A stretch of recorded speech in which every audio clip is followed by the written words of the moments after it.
আসসালামু আলাইকুম dear BCS viva candidates, specially BCS administration cadre এবং বিসিএস পুলিশ ক্যাডার যাদের প্রথম পছন্দ কিংবা যারা পছন্দের তালিকা রেখে বিসিএস ভাইবা বোর্ড ফেস করেন, তাদেরকে বিজ্ঞ ভাইবা বোর্ড যে প্রশ্নগুলো করেন তার মধ্যে অন্যতম একটি প্রশ্ন হচ্ছে কারফিউ এবং 144 ধারা কি, বা কারফিউ এবং 144 ধারার মধ্যে পার্থক্য কি। তো কারফিউ এবং 144 ধারা এই শব্দ দুটি আমরা আমাদের কাছে খুব পরিচিত দুটি শব্দ। এই শব্দ দুটির মধ্যে সূক্ষ্ম একটি পার্থক্য আছে। হয়তো আপাত দৃষ্টিতে মনে হতে পারে একই জিনিস, কিন্তু একটু পার্থক্য আছে। তো যে কোনো প্রকার অনাকাঙ্ক্ষিত, অনভিপ্রেত কিংবা যে কোনো প্রকার বিরূপ পরিস্থিতি থেকে নিষ্কৃতি পাবার লক্ষ্যে একটি নির্দিষ্ট এলাকার জনগণকে ঘরের বাইরে বের হতে নিষিদ্ধ করা হয়, সাধারণত সন্ধ্যার পরে। যে আইনের মাধ্যমে সে আইনটিকে বলা হয় কারফিউ বা সান্ধ্য আইন। সাধারণত একটি এলাকার বিজ্ঞ জেলা ম্যাজিস্ট্রেট বিশেষ ক্ষমতা বলে এই কারফিউ জারির মাধ্যমে জনসাধারণকে যে কোনো প্রকার পাবলিক প্লেসে জমায়েত হওয়া থেকে নিষিদ্ধ ঘোষণা করে এবং ঘরের বাইরে বের হওয়া থেকে নিষিদ্ধ ঘোষণা করে।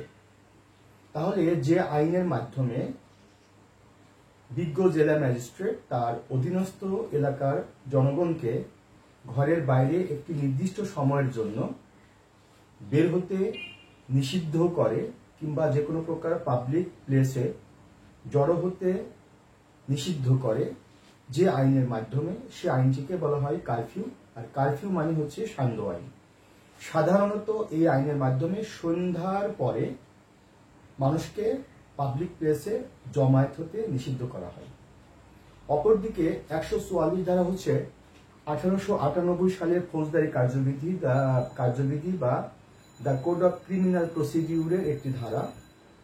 এই ধারা সাধারণত জারি করেন বিজ্ঞ জেলা ম্যাজিস্ট্রেট কিংবা কোনো বিজ্ঞ নির্বাহী ম্যাজিস্ট্রেট কিংবা মেট্রোপলিটন এলাকার সম্মানিত পুলিশ কমিশনার মহোদয়।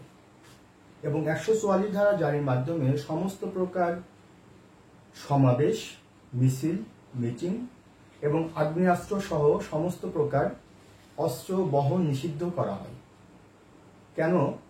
কেননা যদি এই ধরনের সমাবেশ, মিছিল, মিটিং কিংবা আগ্নেয়াস্ত্র সহ যে কোনো প্রকার অবৈধ অস্ত্র বহন করে এবং এই বহন করে জনগণ যদি জনমনে আতঙ্ক সৃষ্টি করে, আইন শৃঙ্খলার অবনতি ঘটায় এবং আলটিমেটলি যদি এটি খুব খারাপ অবস্থায় পৌঁছায়, সেক্ষেত্রে জননিরাপত্তা বিঘ্নিত হয়, আইন শৃঙ্খলার অবনতি হয়, এই অবস্থা থেকে নিষ্কৃতি পাওয়ার জন্য মূলত 144 ধারা জারি করা হয়।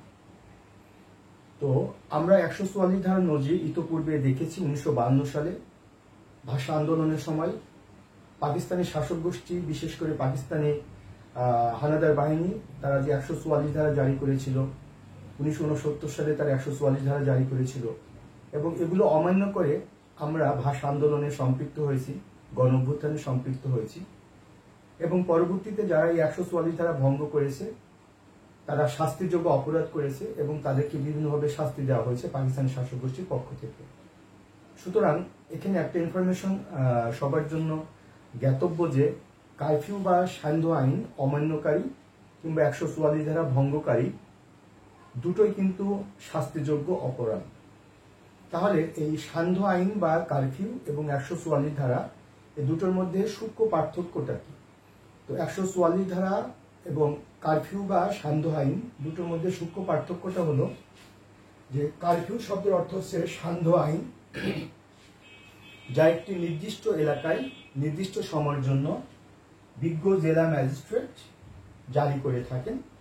অপরদিকে 144 ধারা হচ্ছে 1898 সালের ফৌজদারি কার্যবিধির একটি ধারা, যে ধারাটি জারি করে থাকেন বিজ্ঞ জেলা ম্যাজিস্ট্রেট কিংবা বিজ্ঞ নির্বাহী ম্যাজিস্ট্রেট কিংবা মেট্রোপলিটন এলাকার পুলিশ কমিশনার মহোদয়।